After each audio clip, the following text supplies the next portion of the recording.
शुक्लां ब्रह्मविचारसार परमा आद्यां जगद्व्यापिनी वीणा पुस्तकधारिणीम् अभयदाम् जाड्यान्धकारापहा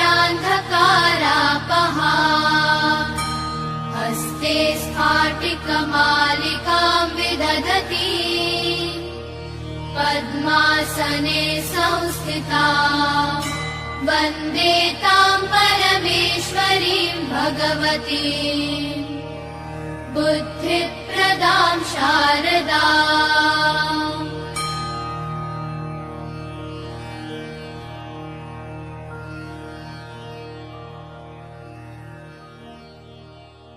मित्रों, नमः संस्कृताय। भूषण देववाणी द संस्कृत क्लासेस से मैं आपका दोस्त अजय पांडे। आज व्याकरण की कक्षा में हम संस्कृत व्याकरण में त्रिमुनि पर चर्चा करेंगे। इसके पहले हमने संस्कृत व्याकरण की 2 वीडियो, संस्कृत व्याकरण भाग 1, संस्कृत व्याकरण भाग 2 प्रेषित कर चुके हैं। आज यह तीसरा वीडियो है जो संस्कृत व्याकरण की भूमिका से ही संबंधित है। अब तक हम पाणिनि के पूर्ववर्ती वैयाकरण और अष्टाध्यायी में वर्णित 10 वैयाकरणों के नाम एवं उनके सूत्रों का वर्णन कर चुके हैं। आज हम पाणिनि से लेकर के महर्षि पतंजल तक की यात्रा को तय करेंगे। तो महर्षि पाणिनि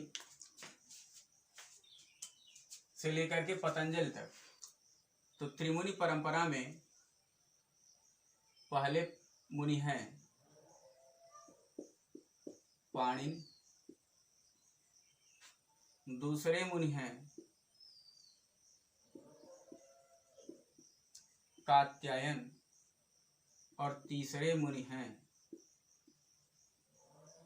पतंजलि। तो यहीं से प्रश्न बनना शुरू हो जाता है कि त्रिमुनियों में कौन कौन से हैं, व्याकरण शास्त्र के त्रिमुनि कौन कौन से हैं। तो बने 3 मुनि हैं, पाणिनि हैं, कात्यायन हैं, पतंजलि हैं। अब प्रश्न ये बने कि त्रिमुनि में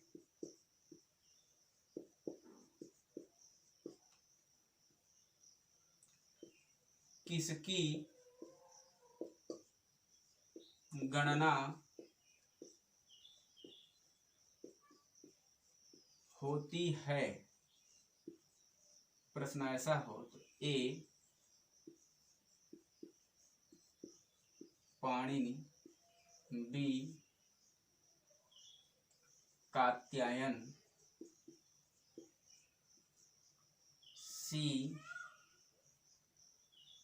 पतंजलि, डी उपर्युक्त सभी।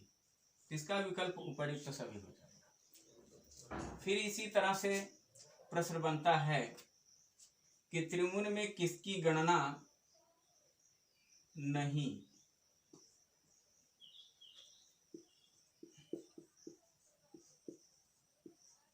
होती है।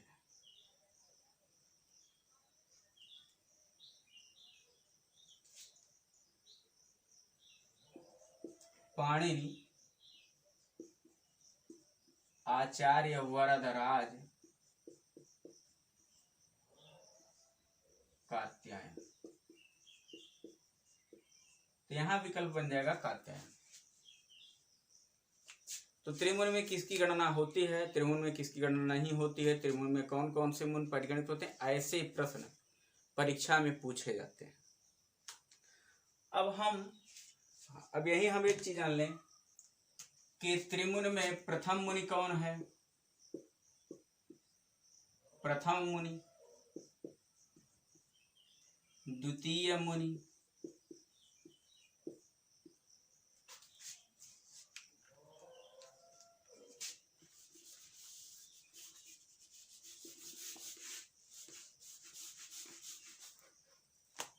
प्रथम मुनि, द्वितीय मुनि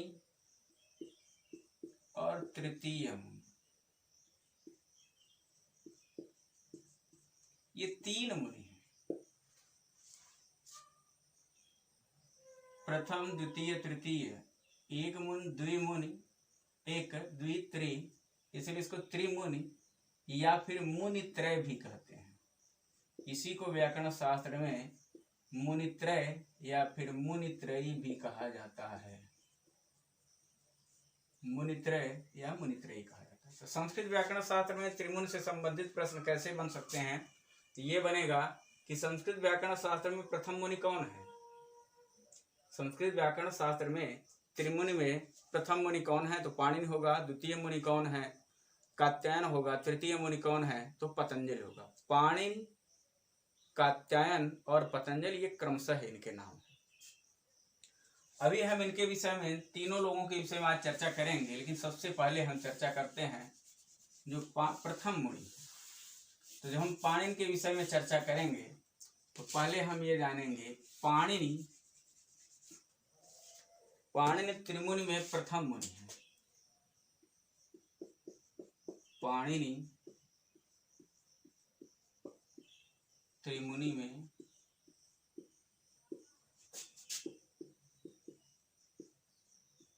प्रथम।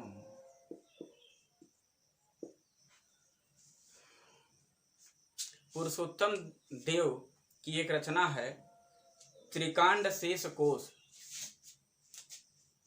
पुरुषोत्तम देव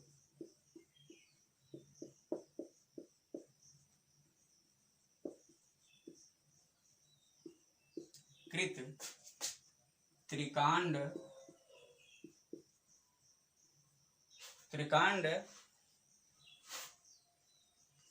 शेष कोश।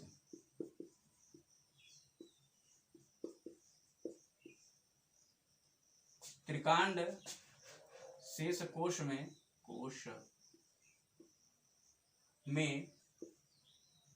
पाणिनि के 5 नाम मिलते हैं। पाणिनि के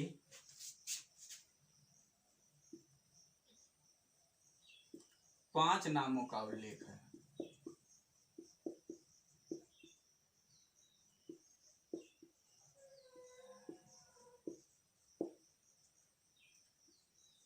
पहला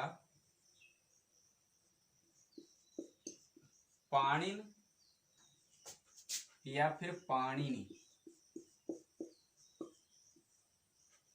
दूसरा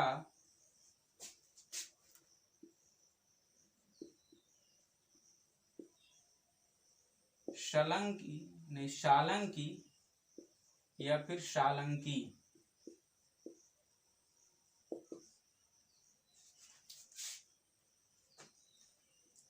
तीसरा दाक्षीपुत्र।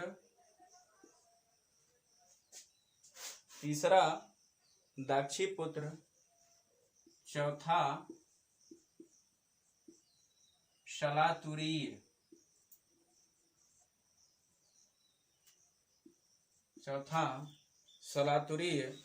और 5वां जो इनका नाम है वह नाम है आहिक। 5वां नाम इनका आहिक है। अब ये 5 नाम है, तो पांचों नामों के 5 नाम होने के कुछ कारण भी बनेंगे। आइए, जब हम पाणिनि के माता पिता के विषय में अध्ययन करते हैं तो पाणिनि के पिता का 2 नाम मिलता है। तो हम पाणिनि के पिता का नाम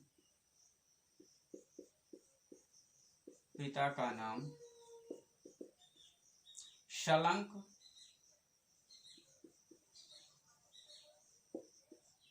या फिर पणिन है।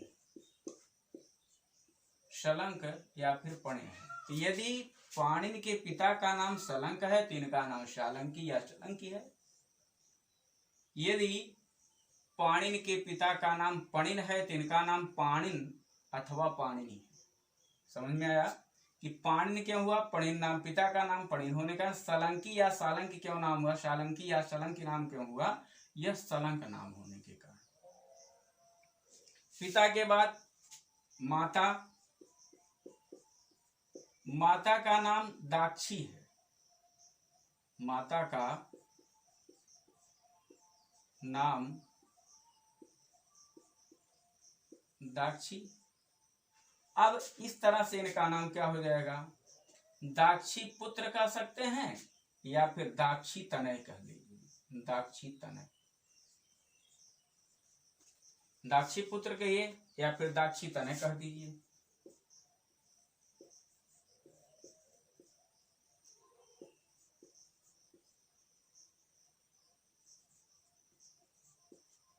तो 1 2 3 नाम की बात हो गई। अब ये 3 नाम हुए, तो ये 3 नाम किसके, पिता और माता के नाम से हुए। अब इनका चौथा नाम है सलातुरीय। इनका चौथा नाम सलातुरीय है। यह सलातुरीय नाम क्यों पड़ा, यह जन्मस्थान के आधार पर हुआ, यह जन्मस्थान के आधार पर हुआ। इनका जन्मस्थान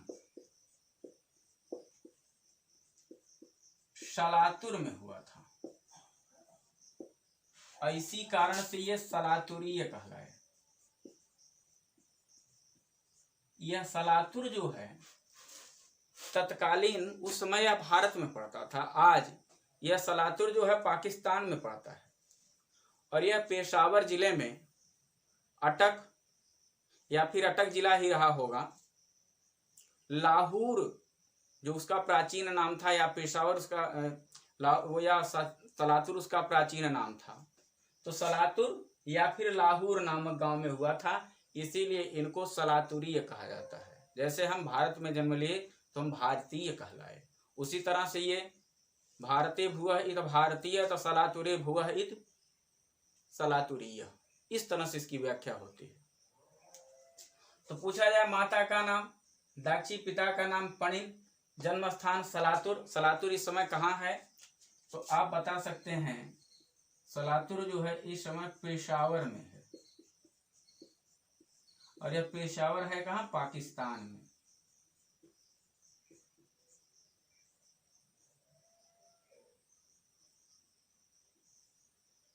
जब भारत का बंटवारा हुआ तो पाकिस्तान बन गया, नहीं तो यह भारत में ही था।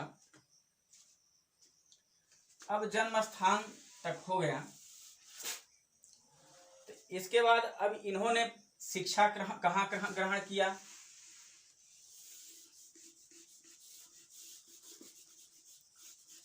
महर्षि पाणिनि के शिक्षा ग्रहण करने के संदर्भ में 2 विश्वविद्यालयों का नाम आता है। तो इसका एक हेडिंग बना लें, शिक्षा ग्रहण केंद्र।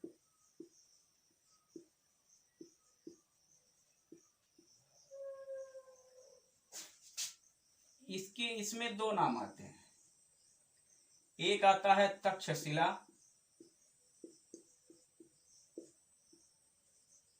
और दूसरा नाम आता है नालंदा। तक्षशिला और नालंदा। तक्षशिला नाम जो होते हैं वो इतिहासकारों के अनुसार है। इतिहासकार कहते हैं कि पाणिनि का अध्ययन जो था वह तक्षशिला में हुआ था। लेकिन जो संस्कृत इतिहासकार हैं, जिन्होंने संस्कृत व्याकरण पर शोध किया, ऐसे लोगों का कहना है, तो ये संस्कृत इतिहासकार के द्वारा यह स्वीकार किया जाता है कि पाणिनि ने नालंदा में अध्ययन किया था। तो यह हमें ज्यादा तर्कसंगत, क्योंकि हम संस्कृत के अंतर्गत पढ़ रहे हैं। इसी तरह का एक प्रश्न मिलता है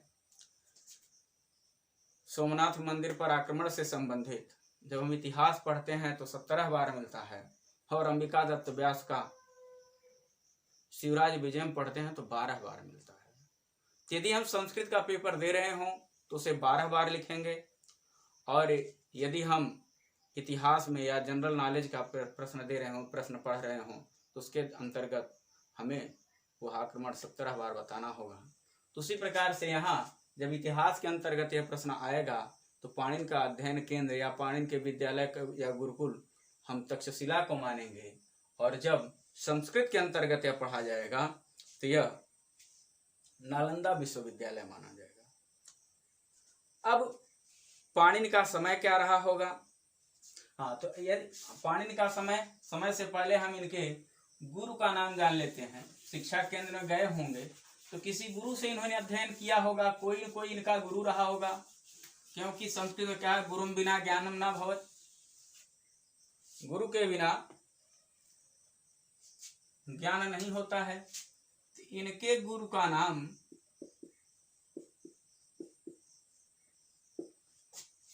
वर्ष या फिर उपवर्ष था। किसी किसी पुस्तक में यही नाम वर्षाचार्य या फिर उपवर्षाचार्य मिलता है। अब ये वर्षाचार्य और उपवर्षाचार्य, वर्ष और उपवर्ष को लेकर के हमें परेशान होने की आवश्यकता नहीं है। हमारे यहाँ एक व्याकरण शास्त्र की एक विधा है संधि। संधि के आधार पर यदि हम करें तो उपवर्ष धन आचार्य। उपवर्षाचार्य का अर्थ यह है कि आचार्य उपवर्ष पाणिनि के गुरु थे। वर्षाचार्य का अर्थ है कि आचार्य वर्ष जो थे ये पाणिनि के गुरु थे। हम पाणिनि के माता, पाणिनि के पिता, पाणिनि का जन्म स्थान, पाणिनि के गुरु यहाँ तक पढ़ चुके हैं। अब हम पाणिनि के समय के संदर्भ में पढ़ेंगे। पाणिनि के समय के संदर्भ में जो भारतीय विचारक हैं, जिन्होंने महापाणिनि के विषय में अपनी पुस्तक पाणिनि कालीन भारत, डॉक्टर वासुदेव शरण अग्रवाल, ये जन्म समय के अंतर्गत पढ़ेंगे।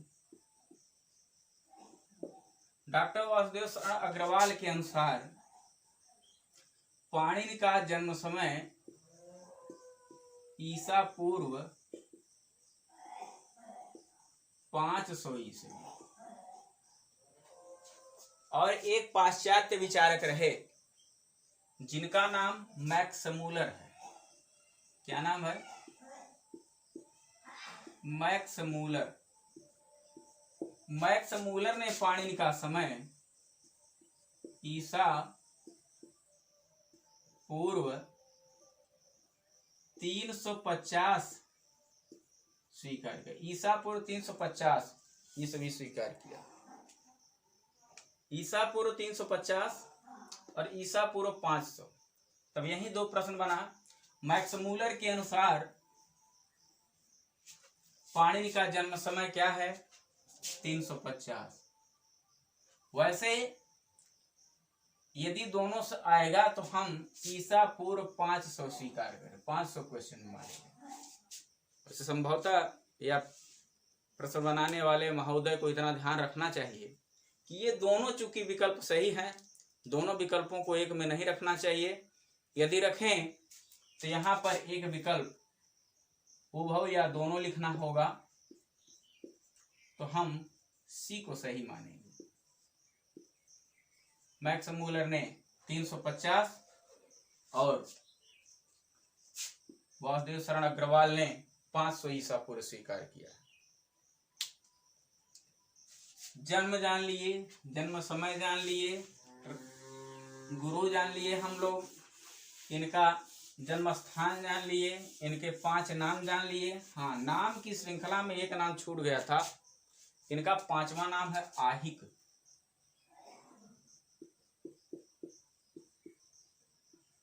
पांचवा नाम आहिक है।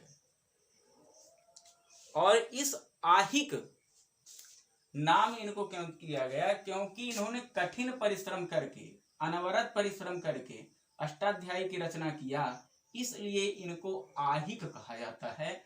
आहिक का अर्थ होता है अनवरत परिश्रम करने वाला।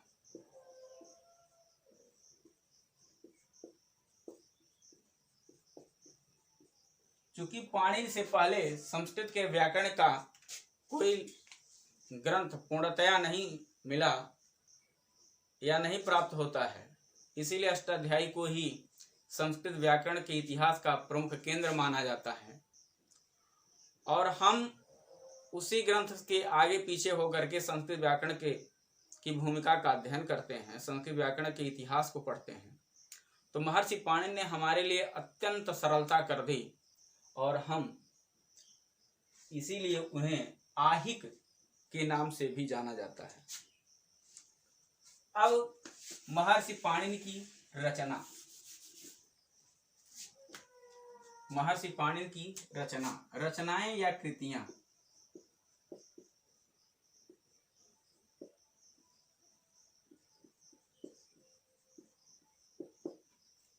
महर्षि पाणिनि की 6 रचनाएं प्राप्त होती हैं।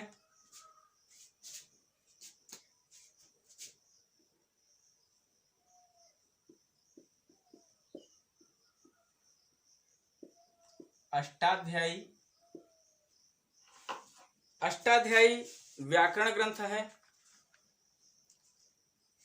दूसरा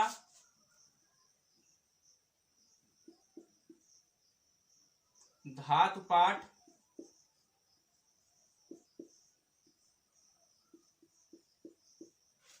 तीसरा गण पाठ, चौथा लिंगानुशासन, तीसरा गण पाठ, चौथा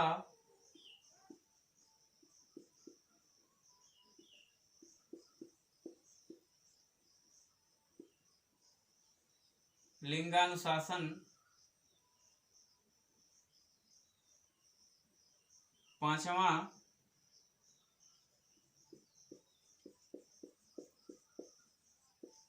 पाणिनीय शिक्षा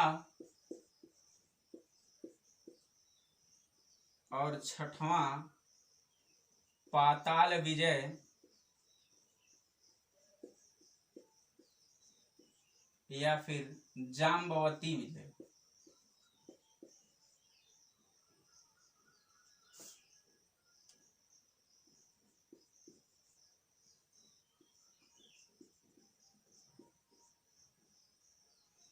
पाणिनि की कुल 6 कृतियां हैं। कितनी रचनाएं हैं? 6 रचनाएं हैं। इसमें से प्रथम 5 ये व्याकरण ग्रंथ हैं।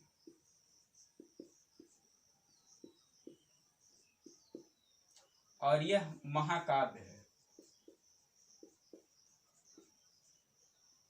ऐसा सुना जाता है, ऐसा पुस्तकों में प्राप्त हुआ है कि इस महाकाव्य में 18 सर्ग हैं। पूछा जा सकता है कि पाणिनि कृत महाकाव्य का नाम बताइए, तो पाताल विजय या जाम्बवती विजय, कहीं कहीं या जामवंती विजय भी प्राप्त होता है। कौन सा नाम? जामवंती विजय। इन 3 नामों से एक ही महाकाव्य का नाम लिया था और इसमें 18 सर्ग। अब पूछने के लिए सबसे ज्यादा रचना अष्टाध्यायी पूछी जाती है या फिर पाताल विजय, बीच की रचनाएं पाणिनीय शिक्षा भी कहीं पूछी जाती है। और ये 3 रचनाएं हायर या ऊंची ऊंची कक्षाओं में पूछी गई हैं। कभी कभार प्रश्नों को देखने के बाद ऐसा पता चला है। अब हम इनकी रचना अष्टाध्यायी के विषय में कुछ अध्ययन करेंगे।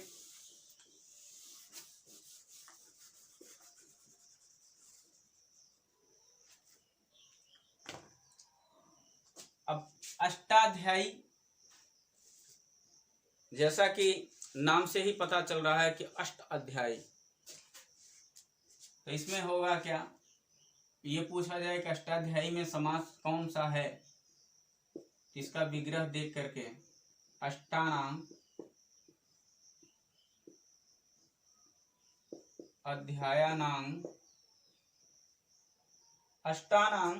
अध्यायानां समाहार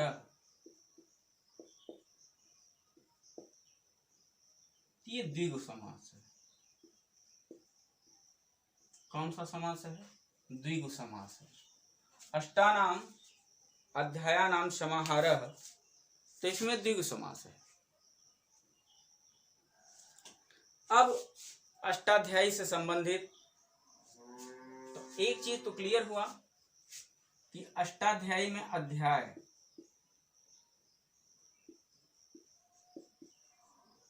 अब पूछा जाए कि अष्टाध्यायी में कितने अध्याय हैं, तो आराम से बता सकते हैं 8 या अंक में दिया होगा तो ऐसे लिखा होगा। फिर अष्टाध्यायी में पाद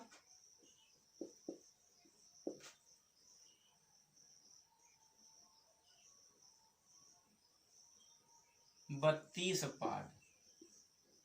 प्रत्येक अध्याय में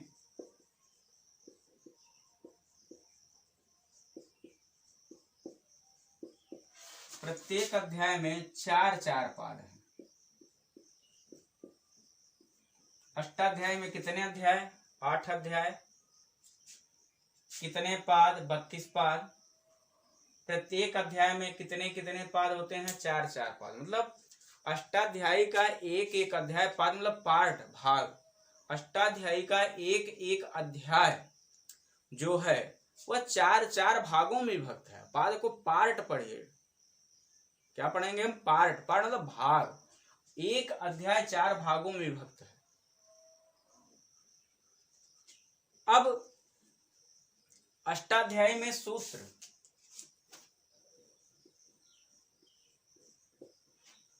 सूत्र की संख्या, मतलब सूत्र संख्या के संदर्भ में 3978,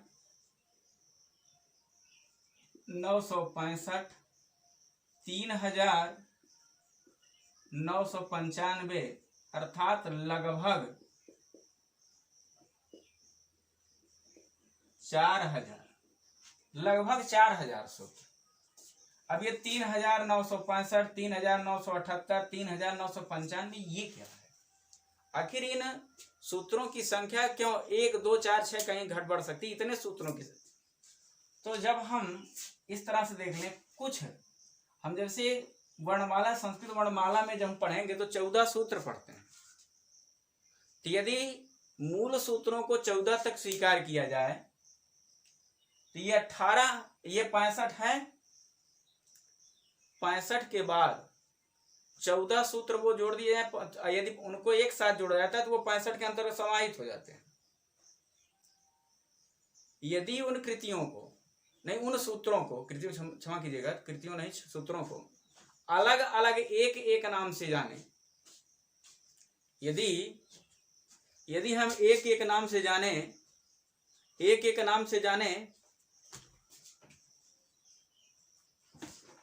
नाम से यदि हम उनको जाने तो आई उण एक सूत्र होगा, रिलरिक एक सूत्र होगा, ए ओंग एक सूत्र होगा। तो इस तरह से हम ये 14 को एक ग्रुप में न माने तो यहां पर संख्या 13 बढ़ जाएगी।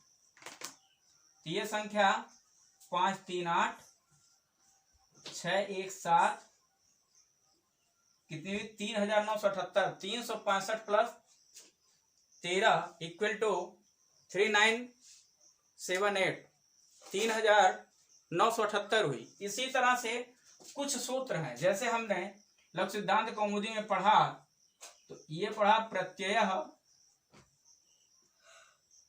और फिर दूसरी जगह पढ़ा परस्य। इससे पता चलता है प्रत्यय परस्य, प्रत्यय बाद में जुड़ते हैं।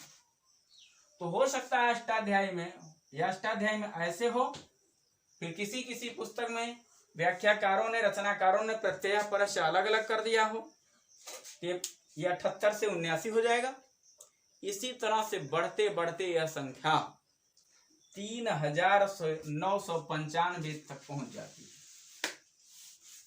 अब हम पढ़ लिए कि पाणिनि के अष्टाध्यायी में 8 अध्याय हैं, प्रत्येक अध्याय में 4 पाद हैं, कुल 32 पाद हैं।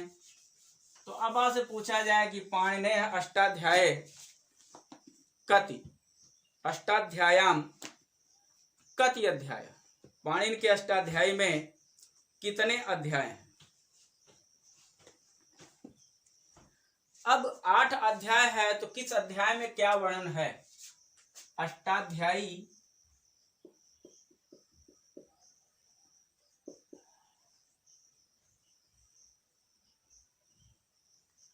में प्रत्येक अष्टाध्यायी के प्रत्येक अध्याय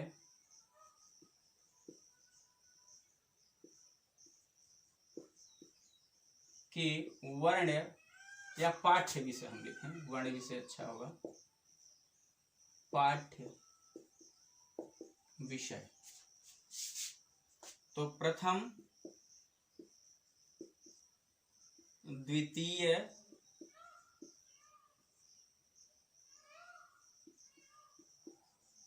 तृतीय, चतुर्थ,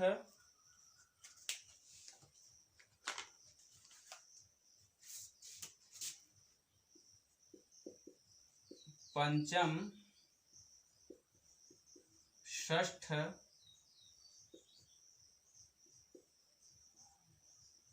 सप्तम, षष्ठम, प्रथमः, द्वितीयः, तृतीयः, चतुर्थः,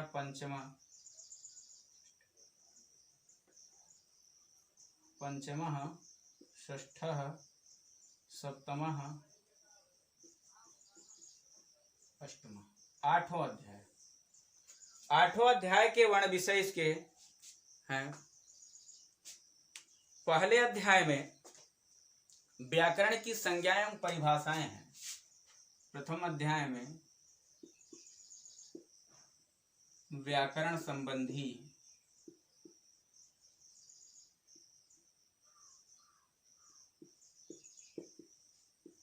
संज्ञा एवं परिभाषा है।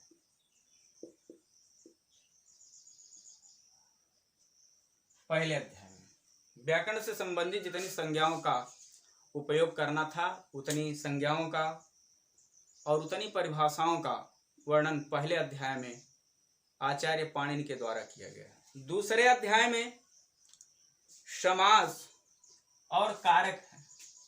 दूसरे अध्याय में समास एवं कारक। तीसरे अध्याय में और कुछ 8वें अध्याय में, तीसरे अध्याय में कृदंत,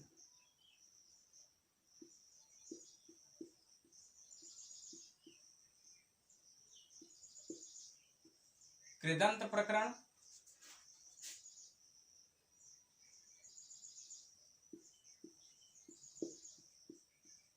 अंशतः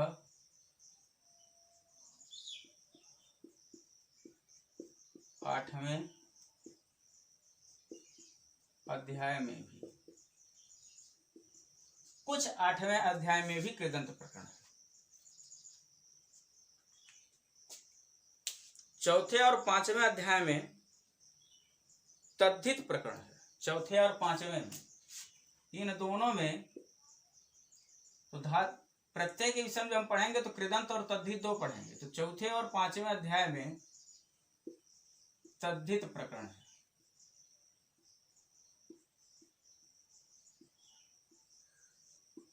तद्धित प्रकरण चौथे और 5वें अध्याय में तद्धित प्रकरण है। 6वें और 7वें अध्याय में सुप और तिङंत, सुबंत और तिङंतों का वर्णन है। 6वें 7वें में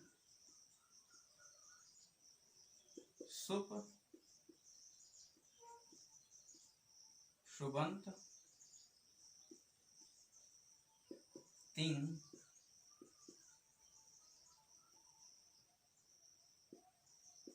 तिङंत प्रकरण।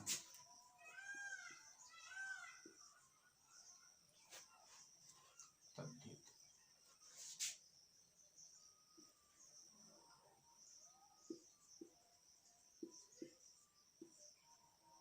आठवें अध्याय में कुछ कृदंत है। आठवें अध्याय में कुछ कृदंत है और कुछ जो है संधि प्रकरण है।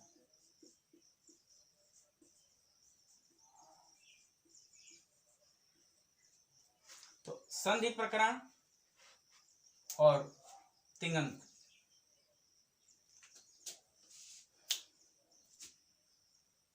तो अब आपसे पूछा जाए कि अष्टाध्यायी के प्रथम अध्याय में व्याकरण संबंधी संज्ञा एवं परिभाषाएं हैं, द्वितीय अध्याय में समास एवं कारक हैं, तृतीय अध्याय में और कुछ आठवें अध्याय में कृदंत प्रकरण है, चौथे और पांचवें में तद्धित प्रकरण है, छठवें और सातवें में शुभंत और तिङंत शुभ और तिंग प्रत्ययों का प्रकरण है और आठवें अध्याय में संधि प्रकरण है।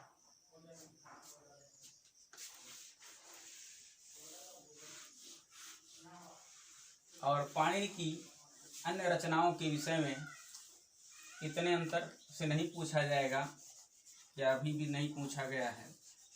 अभी भी पाणिनि के अष्टाध्यायी में चूंकि 4000 सूत्र हैं, तो हर सूत्र के विषय में पूछा जाए तो वही सूत्र पूछे जाएंगे। जैसे कुछ इत संज्ञा सूत्र हैं, कुछ संधि करने वाले सूत्र हैं, कुछ समास के सूत्र, उनको पूछा जा सकता है जिनका उत्तर सरलता से दिया जा सकता है। हाँ, एक प्रश्न बनता है, क्या दो प्रश्न बनेगा कि अष्टाध्यायी का प्रथम सूत्र कौन सा है। अष्टाध्यायी का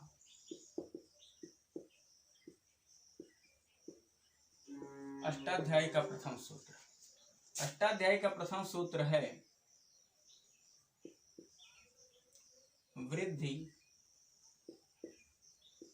रादैच। यह सूत्र जहां आपको मिलेगा उसके बाद एक संख्या आपको दिखाई देगी 1 1 1। प्रायः इसको लेकर के हम लोगों को भी पढ़ते समय यह समझ में नहीं आता था कि ये 1 1 क्या है, 1 3 39 क्या है, 1 4 72 क्या है, 8 4 35 क्या है। ऐसा कुछ सूत्रों के आगे जब मिलता था तो नहीं सोच पाते थे। तो यह सूत्र का जो पहली संख्या है यह अध्याय की है, मतलब वृद्धिरादैच पहले अध्याय का। दूसरी संख्या जो है वह पाद बतलाती है और तीसरी संख्या जो है वह सूत्र संख्या है।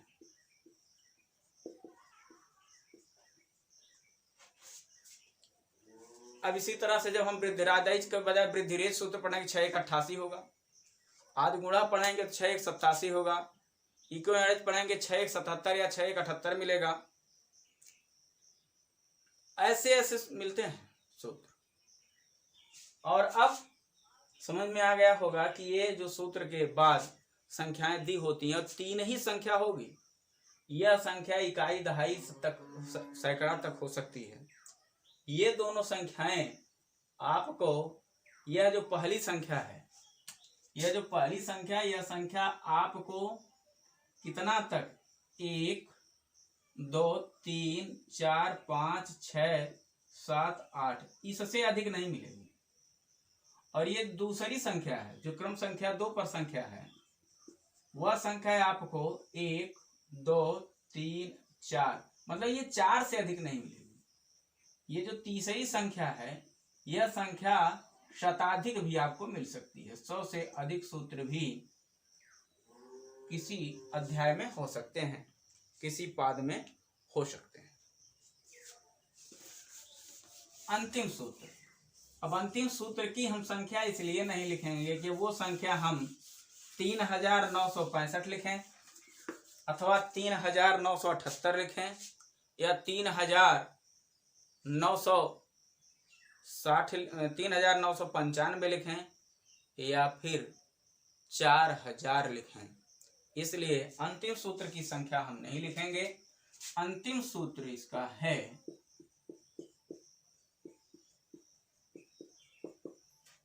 अ।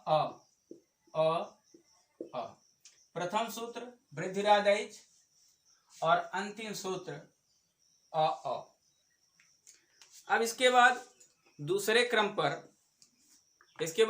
क्रम पर जो मुनि आते हैं त्रिमुनियों में,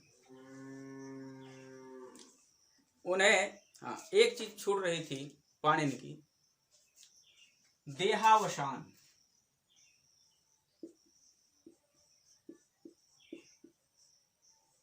इसी को मृत्यु भी कहते हैं। ऐसा सुना जाता है कि पाणिनि की मृत्यु त्रयोदशी तिथि को हुई है। त्रयोदशी तिथि को, और पंचांग में त्रयोदशी तिथि को हुई है। पंचांग में यह 13वें क्रमांक पर होगी और इसे ग्रामीण भाषा में तेरस कहा जाता है। और प्रथमा से लेकर के चतुर्दशी तक, प्रथमा से लेकर चतुर्दशी तक सभी तिथियां, 2 पक्ष होते हैं एक महीने में, कृष्ण पक्ष और शुक्ल पक्ष। ये सब में समान तिथियां होती हैं, चाहे वह शुक्ल पक्ष हो चाहे कृष्ण पक्ष हो। प्रथमा, द्वितीया, तृतीया, चतुर्थी, पंचमी, षष्ठी, सप्तमी, अष्टमी, नवमी, एकादशी, द्वादशी, त्रयोदशी, चतुर्दशी। यदि ये कृष्ण पक्ष की है तो चतुर्दशी के उपरांत, इस चतुर्दशी के उपरांत आपको मिलेगा अमावस्या। और यदि यही शुक्ल पक्ष की है तो चतुर्दशी के उपरांत आपको मिलेगी पूर्णिमा। क्योंकि तिथि शब्द स्त्रीलिंग है तो आपको कौन सी तिथि मिलेगी? 15वें दिन अमावस्या, और शुक्ल पक्ष में 15वें दिन आपको मिलेगी पूर्णिमा। तो प्रथमा से चतुर्दशी तक 14, 15 और 16, इस तरह से देखा जाए तो पूरे एक महीने में तिथियों की संख्या 16 होती है। कितनी होती है? 16 होती है।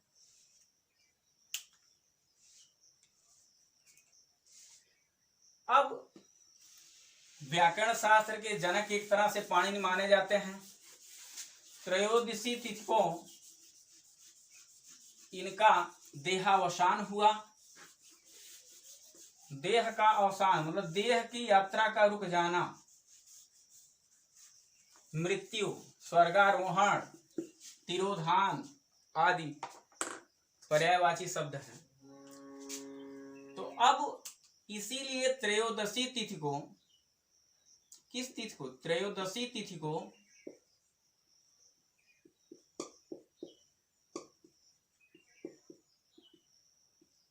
व्याकरण का अध्ययन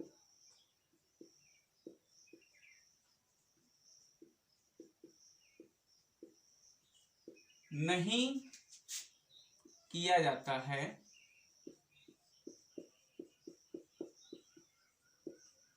या करना चाहिए।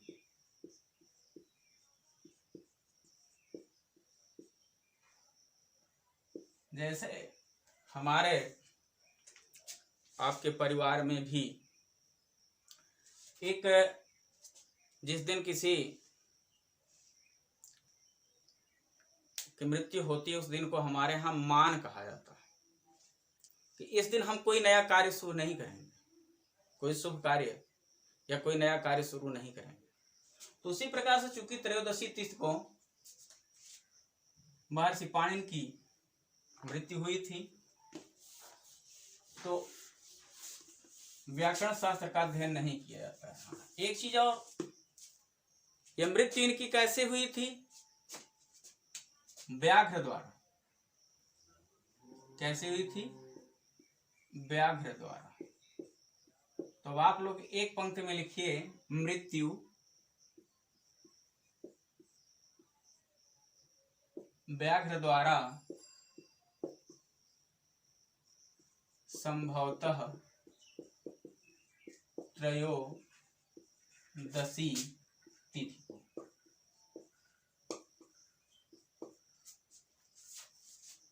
अब हम कात्यायन के विषय में अध्ययन करेंगे।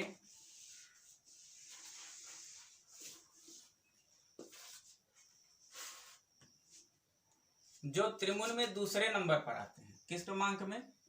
दूसरे क्रमांक पर। नंबर 1 पर हमने पाणिनि को पढ़ा,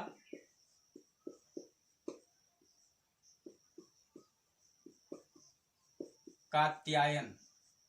कात्यायन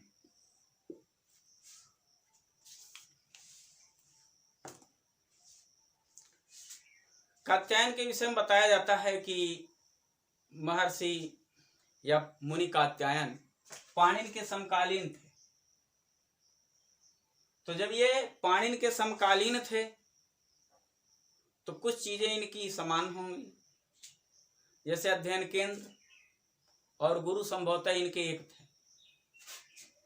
तो अब हम पाणिनि के विषय में पहले कात्यायन के संदर्भ में पढ़ेंगे। तो कात्यायन के संदर्भ पढ़ते समय पहले हम पिता देखेंगे। कात्यायन के पिता का नाम याज्ञवल्क्य था। क्या था? याज्ञवल्क्य। माता इनकी थी लेकिन नाम का पता नहीं, इसलिए अज्ञात लिखेंगे। माता इनकी अज्ञात हो गई। इनका जन्म कहाँ हुआ था? जन्म स्थान इनका जन्म जो था दक्षिण भारत में कहीं हुआ था। दक्षिण भारत में, इसीलिए ये क्या कहे? दक्षिणात्य कहे। दाक्षिणात्य।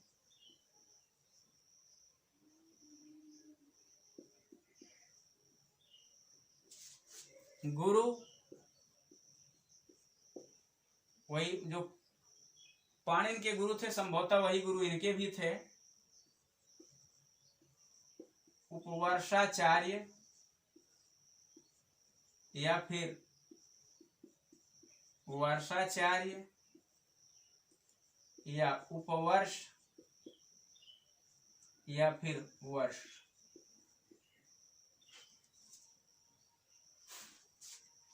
अब चूंकि गुरु वही थे तो अध्ययन केंद्र भी वही होगा।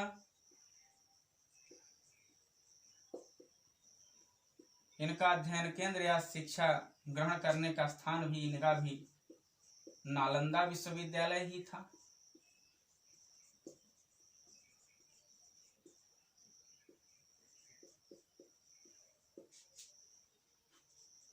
कात्यायन का समय ईसा पूर्व 350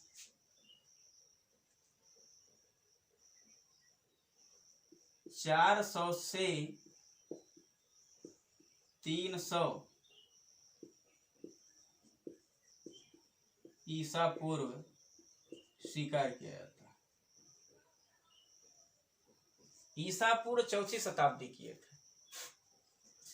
शताब्दी पूछी जाए तो ईसा पूर्व 5वीं शताब्दी पाणिनि, ईसा पूर्व 4वीं शताब्दी कात्यायन।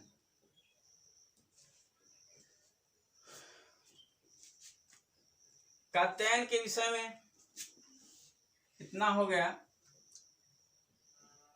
अब कात्यायन की रचना देख ली जाए। कृतियां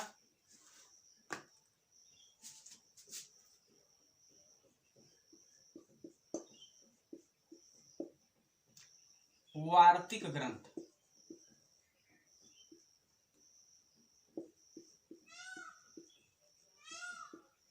यह वार्तिक ग्रंथ जो है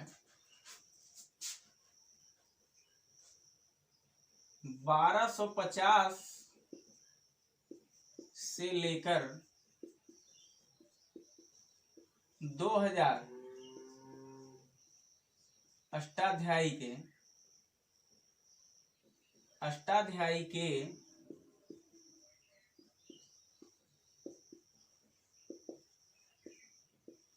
1250 से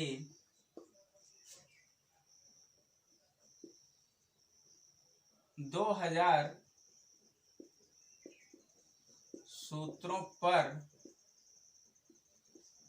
4000 वार्तिक लिखा है। इस वार्तिक ग्रंथ में अष्टाध्यायी के 1250 सूत्रों से लेकर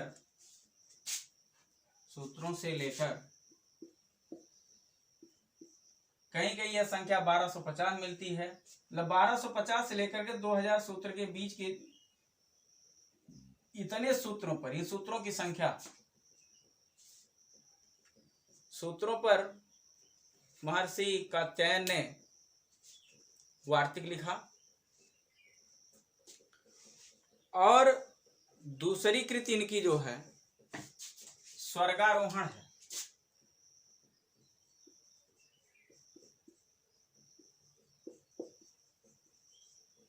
दूसरी कृति इनकी स्वर्गारोहण है। इसमें भी 18 सर्ग हैं। और कात्यायन का एक अपर नाम वररुचि है। और यह वररुचि नाम, वररुच की संज्ञा या वररुच की उपाधि देने का कार्य आचार्य पतंजलि ने किया है।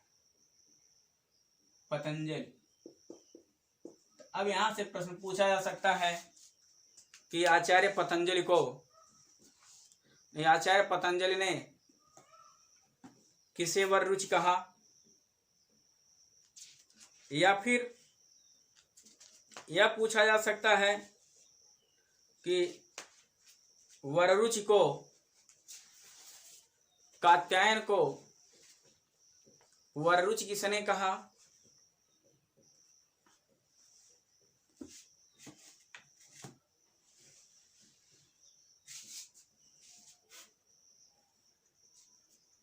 तो इसका उत्तर पतंजलि होगा।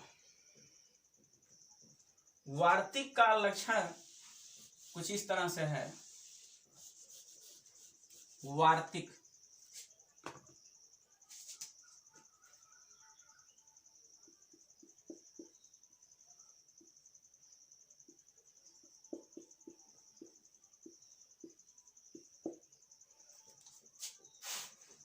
उक्तानुक्त दुरुक्तानाम, उक्तानुक्त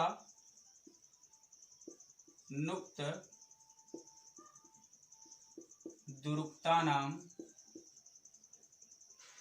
उक्तानुक्त दुरुक्तानाम चिंता यत्र प्रवर्तते, चिंता यत्र प्रवर्तते तम ग्रंथम वार्तिकम प्राहुः, तम ग्रंथम वार्तिकम प्राहुः।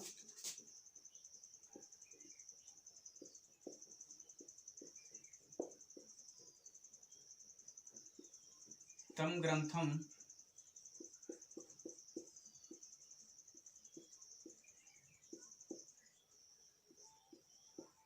वार्तिकम प्राहुः वार्तिकज्ञा मनीषिणः।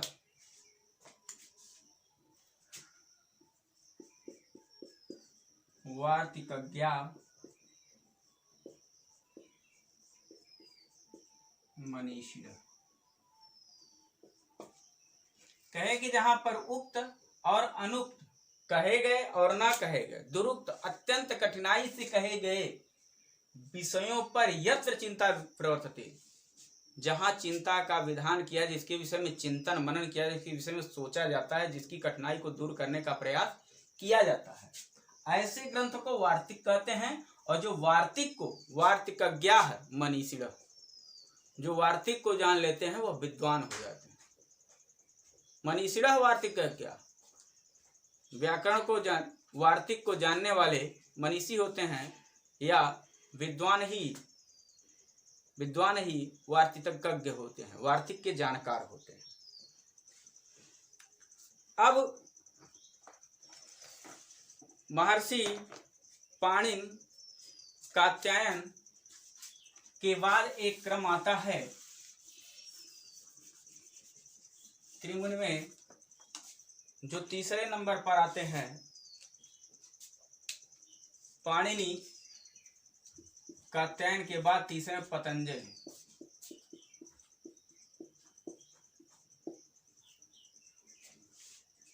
पतंजलि के विषय में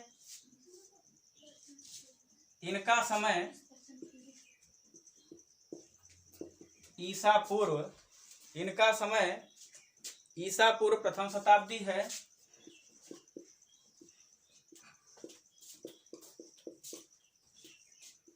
तो पतंजलि का समय पूछा जाए तो ईसा पूर्व प्रथम शताब्दी। इनका जन्म स्थान गोनर्द, पतंजलि का जन्म स्थान गोनर्द है, इसीलिए इनको गोनर्दीय कहा जाता है।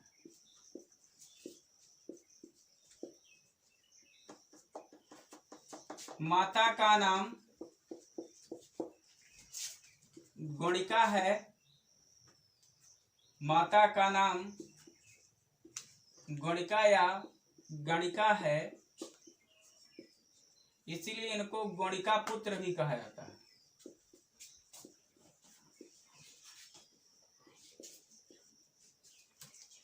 इनके पिता का नाम अज्ञात है, पिता का नाम अज्ञात है। गुरु के नाम के विषय में भी बहुत उपलब्ध जानकारी नहीं हो पाती है।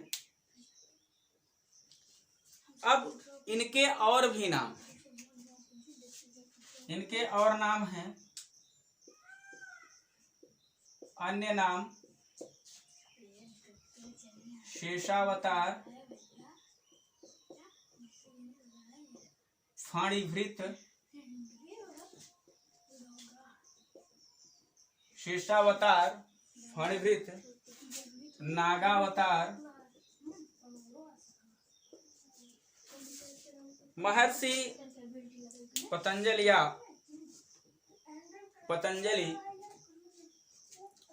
की रचना के संदर्भ में इनकी रचना मिलती है महाभाष्य।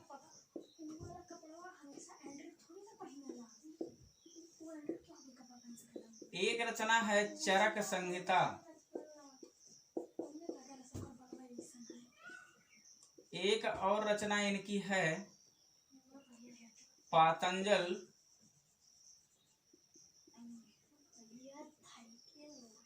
योग सूत्र, महाभाष्यम पातंजल योग सूत्रम। और एक इनका भी महाकाव्य मिलता है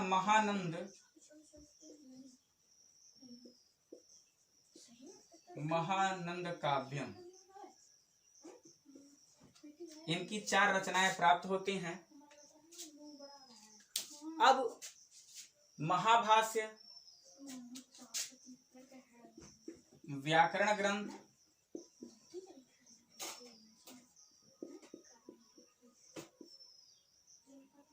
चरक संहिता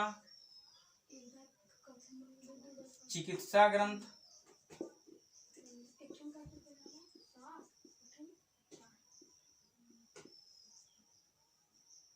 योग सूत्र,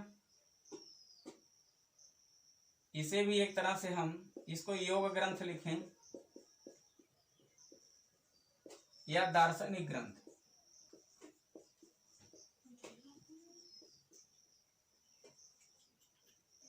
यह महाकाव्य है।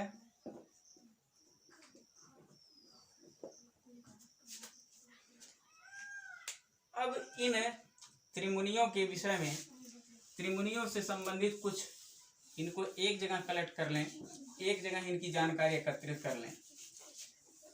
तो इस तरह से लिख लें। हाँ, महाभाष्य के विषय में थोड़ा सी जानकारी कर लें।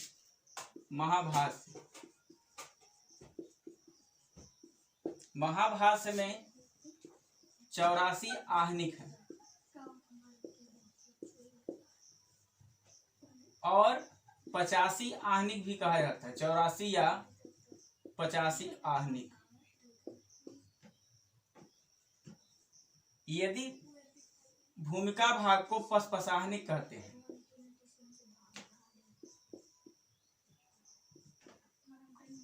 यदि भूमिका भाग को हम मूल कृति में, मूल रचना में समझें तो ये 85 हो जाता है, नहीं तो महाभाष्य में कुल 84 आहनिक गिने जाते हैं। तो 84-85 दोनों होगा यदि प्रश्न में, तो दोनों विकल्प होना चाहिए। नहीं होगा तो हम 85 को करेंगे। अष्टाध्यायी में, अष्टाध्यायी पर लिखा गया जो महाभाष्य है, उसमें महाभाष्य में जो आहनिक शब्द है, आहनिक शब्द का अर्थ होता है एक दिन में किया गया पाठ या किया गया कार्य। एक दिन में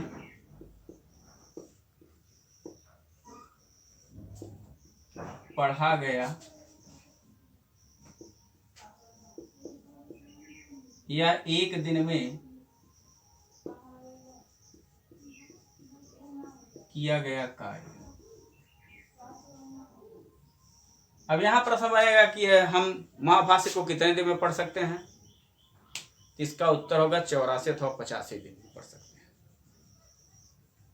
अब हम त्रिमुनियों की एक,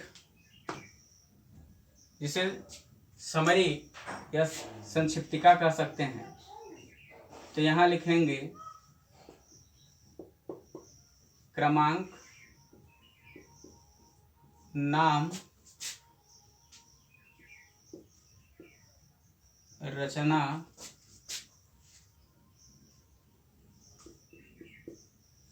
कृति, समय। क्रमांक, प्रथम नाम पाणिनि, रचना इन्होंने किया सूत्र का। सूत्र की रचना करने के कारण इनको सूत्रकार कहा गया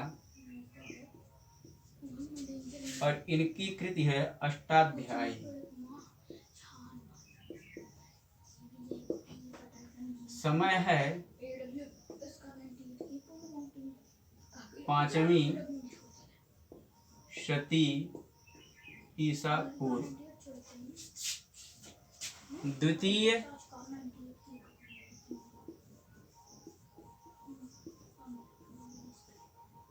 कात्यायन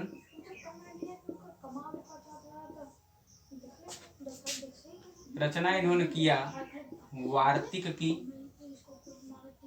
इनके वार्तिक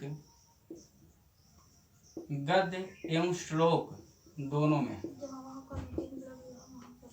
इनकी रचना हो जाएगी यहाँ वार्तिक ग्रंथ।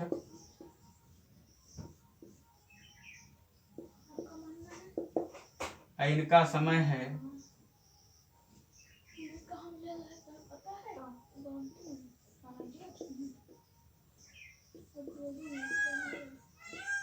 3री शती ईसा पूर्व।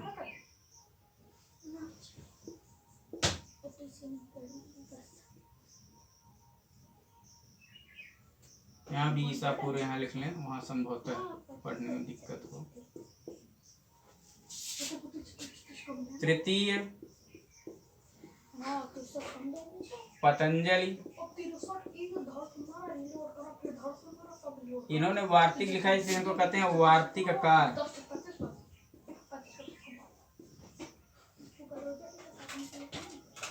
भाष्य, इसीलिए कहे गए भाष्यकार।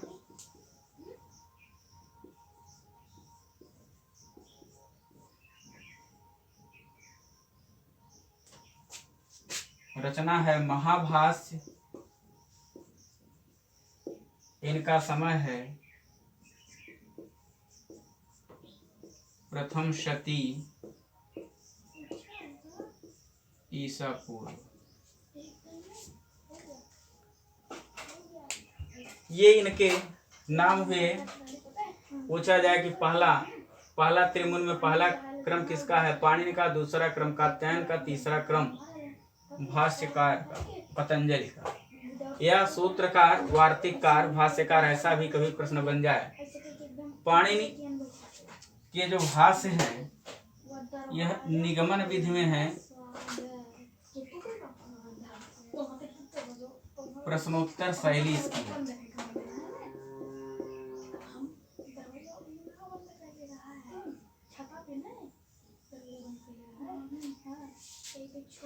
आज के लिए बस इतना ही। फिर आगे के ग्रंथ में पाठ्यक्रम में हम पाणिनि, पतंजलि और कात्यायन से आगे के विषय में अध्ययन करेंगे।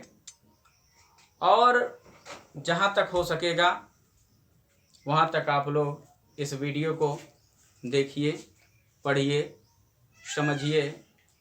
जहाँ कमी दिखाई देती हो उसे भी लिख करके भेजिए और इसे ज़्यादा से ज़्यादा शेयर करें, जिससे कि और भी लोग लाभान्वित हो सकें। सर्वेभ्यः स्वस्ति, सबका कल्याण हो।